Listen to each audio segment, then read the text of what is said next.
Le bull run est en train de partir. Et il ne te reste que très peu de temps avant de louper l'occasion qui va changer ta vie. Je rappelle rapidement que cette vidéo parle de politique et que mon avis est subjectif et la vidéo ne constitue pas un conseil en investissement. La Fed a baissé ses taux et c'est passé de 5,50 à 5, donc ils ont baissé de 50 points de base. Et bon, c'est un peu la surprise générale, le consensus c'était 25 points de base, mais c'était assez prévisible parce que la Fed, lors de ses premières baisses des taux, généralement, ils baissent toujours d'un gros montant, même si c'est pas toujours justifié, ça permet de faire un argument d'autorité, entre guillemets, et de montrer qu'ils maîtrisent la situation. Et d'un autre côté, ça fait aussi plaisir au marché. Ce qui est super pour nous en tant qu'investisseurs, c'est que généralement les taux US, 2 ans après la première baisse des taux, ils ont perdu entre 400 et 600 points de base. On peut regarder l'historique ensemble. La dernière baisse des taux de 2019, on a perdu près de 200 points de base en 2 ans. Celle d'avant, on a perdu 400 points de base, voire 500 points de base en 2 ans. Et celle d'avant, on a encore perdu 500 points de base en 2 ans. Donc généralement, les baisses sont très rapides. Et dans cette période de baisse des taux, les actifs à risque, comme les marchés boursiers ou les crypto-monnaies, explosent littéralement. Et si on a une deuxième baisse des taux US importante dans les 2 prochains mois, on pourrait avoir vraiment une très belle explosion au niveau des marchés, surtout qu'au niveau de l'Union Européenne, on baisse aussi les taux, et le CAC 40, à titre d'exemple, a fait une journée à plus de %, ce qui est extrêmement rare, contrairement au S&P, et le Bitcoin aussi fait une très belle journée. Et si les baisses des taux continuent pour passer de 5,5% à 2-3% aux USA et de 4,5% à peu près 2% en Europe, les actifs à risque et les crypto-monnaies vont passer les 365 prochains jours à briller. Ce qui est plutôt pas mal en plus, c'est que l'inflation au niveau des États-Unis est en train de rentrer dans les clous, et selon les derniers chiffres, bon déjà ça surprend le consensus, ils sont plus bas que prévu, on est à 2,5%, sachant que l'objectif c'est 2%, donc ça rentre progressivement dans les clous. Et attention quand même qu'on n'est pas à l'abri d'une stabilisation des taux directeurs parce que le chômage diminue aux États-Unis, donc peut-être qu'on va avoir un retour dans l'inflation, c'est pas impossible, et en Union Européenne c'est vrai aussi. Donc bon, on n'est pas à l'abri d'une stabilisation des taux au lieu d'avoir une baisse des taux. Et je me demande si c'est pas pour sauver les banques qu'ils ont précipité une baisse des taux, que ce soit aux États-Unis ou en Europe, sans être sûr que l'inflation soit réellement contrôlée. Parce que oui, les banques ont un énorme souci structurel à l'heure actuelle pendant encore 5 à 7 ans, parce qu'ils détiennent des obligations que les États ont forcé à acheter à des taux très bas, quand les taux étaient entre 0 et 1%, et les banques sont assises sur des énormes pertes latentes. Donc bon, pour limiter la casse au niveau des banques, c'est pas impossible qu'ils aient forcé la baisse des taux. Au niveau des crypto-monnaies, ce qui va être hyper intéressant à suivre pour savoir comment ça va se profiler, c'est les élections US.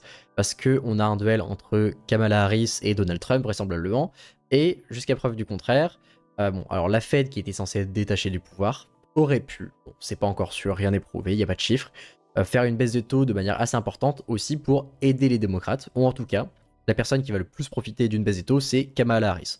Donc bon, on n'est pas à l'abri que Kamala Harris remonte dans les sondages à la suite de cette baisse des taux dans les prochains mois avant les élections US.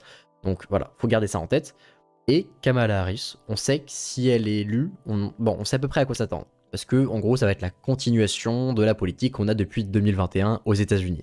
Donc on sait de manière quasiment certaine qu'on va encore avoir de l'impression monétaire, encore une dévaluation de la monnaie, et du coup encore une augmentation de manière assez classique des actifs boursiers et à risque. De l'autre côté, si c'est Donald Trump, c'est plus compliqué à savoir, parce qu'on sait qu'il est pro-crypto, on sait qu'il est pro-Bitcoin et qu'il pourrait largement aider le développement du secteur, en lui apportant déjà une énorme visibilité et un cadre réglementaire assez important. Mais son programme, puisqu'il n'est pas dans la continuation, dans la ligne directrice de ce qu'on a eu depuis 2021, il va donner des résultats différents, et donc plus incertains que si Kamala Harris passe. Et c'est le souci, c'est que les marchés boursiers n'aiment pas du tout l'incertitude. Donc bon, si Donald Trump est élu, on pourrait quand même avoir une vague d'incertitude qui va arriver au niveau de quelle politique il va réussir à adopter ou non. Et donc dans un premier temps, sur du court terme, on pourrait avoir des crashs au niveau du marché. Mais alors, à quand l'explosion ? Si on regarde les liquidation index, on peut voir qu'il y a une énorme zone entre les 70 000 et les 75 000, et c'est à peu près ce que j'avais souligné dans mon article de recherche d'il y a 2 semaines. Et du coup, sur du court terme, on pourrait peut-être avoir un petit retracement pour aller chercher cette dernière zone ici jusqu'aux 54 000, mais ça me paraît assez compliqué parce qu'il y a quand même beaucoup de liquidités au nord. Et pour ceux qui avaient pu lire l'article de recherche où je disais que la zone des 54 000 ici était une zone extrêmement solide et qu'on n'était pas loin, qu'on était en train de reconstruire le retournement et que le bull run était en train de partir, eh bien félicitations, vous êtes littéralement positionné au bottom du marché juste avant le bull run.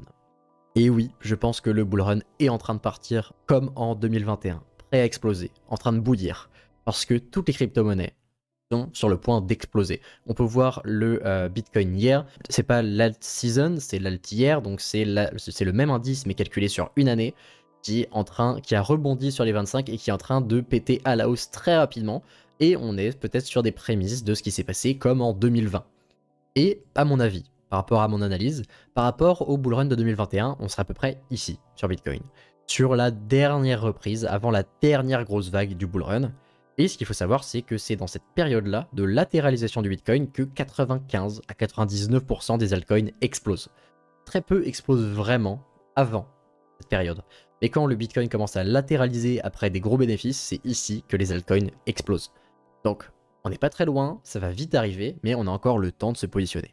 Mais par contre, pour avoir vraiment des très gros rendements, je pense qu'il reste très peu de temps pour se positionner, parce que si dans les 2 prochains mois et les élections qui arrivent, on a une deuxième baisse des taux de la Fed, tout va vraiment exploser. Je ne veux pas vous inciter à la panique, il va y avoir d'autres occasions, donc ça ne sert à rien de se précipiter, vous avez le temps de réfléchir et vous devez prendre le temps de réfléchir.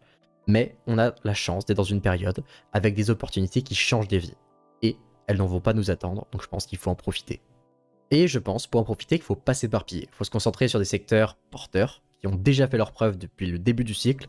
Donc on connaît les RWA, donc la tokenisation, Epine qui a aussi bien sûr, qui a bien performé, l'intelligence artificielle qui a très bien performé. Attention quand même, ça fait quelques vidéos que j'en parle au niveau de l'intelligence artificielle, tout le monde est en train de se rendre compte qu'il y a des soucis et que ça pourrait être un petit peu mouvementé dans les prochaines années. Et à mon avis, les soucis viendraient de la potentielle faillite qui est en train d'être discutée autour de OpenAI ou de la baisse potentielle du cours de l'action d'Nvidia qui serait surévalué. Si jamais vous voulez voir mon top crypto pour chacun des narratifs que je viens de citer, vous avez les liens en description. Et après tous les risques qu'on a pris, l'attente interminable du bull run, les retracements qu'on a subis, ça serait dommage de perdre tout ton bag en haut du bull run, après avoir accompli ton objectif. Tout ça à cause d'une simple faille de sécurité ou d'un simple piratage. Donc je pense que le moment de sécuriser tes crypto-monnaies est arrivé. Et si ça t'intéresse et que tu veux être accompagné, tu as le premier lien dans la description. Si la vidéo t'a plu, tu peux me le rendre en t'abonnant et je t'invite à aller voir ma dernière vidéo où je te donne mon avis sur Render et le potentiel qu'il a pour ce cycle. Merci beaucoup et à bientôt.